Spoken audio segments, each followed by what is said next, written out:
Sa area po ni Ma'am Celine, good posting po si Santiago.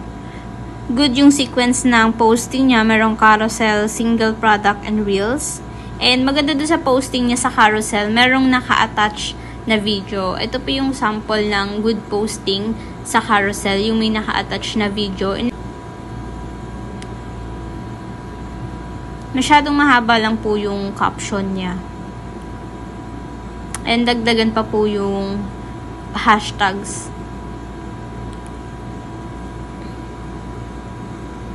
So, ayun po. Every carousel niya po na posting, merong naka-attach na video.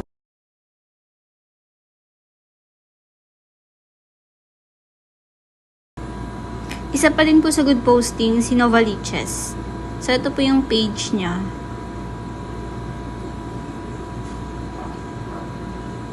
Meron po siyang uploaded ng reels. So, ito po yung maganda sa posting niya, yung sa premium ladies na na shirt po. Sa caption niya naka-attach po yung promo.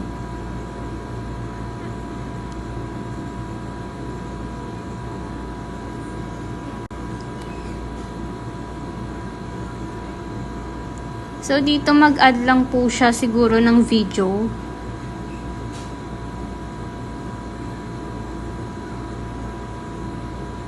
Ayan po. Add lang din po siguro ng video dito sa Magic Mug. Same po dito sa cup.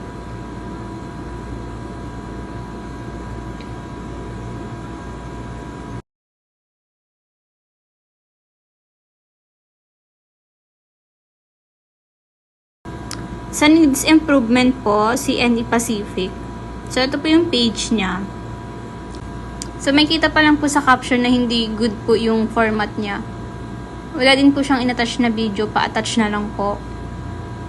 Same po dito sa jackets. And dito naman po, nagdoble-doble na po yung caption niya, tapos walang spacing. Hindi rin po siya gumagamit ng tamang template. So, kung mapapansin nyo dun sa isang template niya, gumamit siya ng blue, which is yung parang pinaka-team niya naman po dapat is red. Needs improvement po si Metro Town. Daw siya po yung may pinakamaraming posting last week. So, ayun po. Sobrang konti lang po nung photo niya. Wala rin pong naka-attach na video. Dito naman po, puro done orders. Hindi po gumagamit ng tamang template. Ayan. Dito pa attach na lang po ng video. Ayan po. Sa umbrella and yung sa dry fit. Isa pa pong needs improvement, si Ilocos. Though marami din po siyang posting. Ayan po.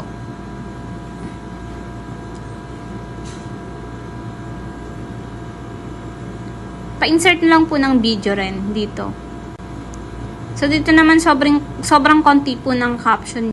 At masyadong mahal po yung starting price niya na 900. Dito po pa-attach na lang po ng video.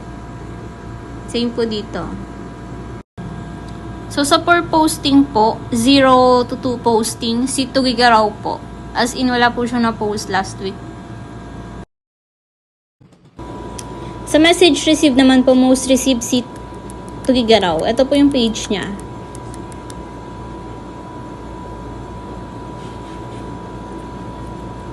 Nasa 6 to 10 inquiries po yung nare-receive niya per day. Same po dito kay Genra. Nasa 6 to 10 inquiries per day din po. So, yung may 5 below inquiries average per day naman po, si Santiago. Konti lang po yung nare-receive niyang inquiry per day. Same po dito kay Ilocos. Overall comment ko po, improve pa po yung posting and maging active pa po sa pagsagot sa mga inquiries online.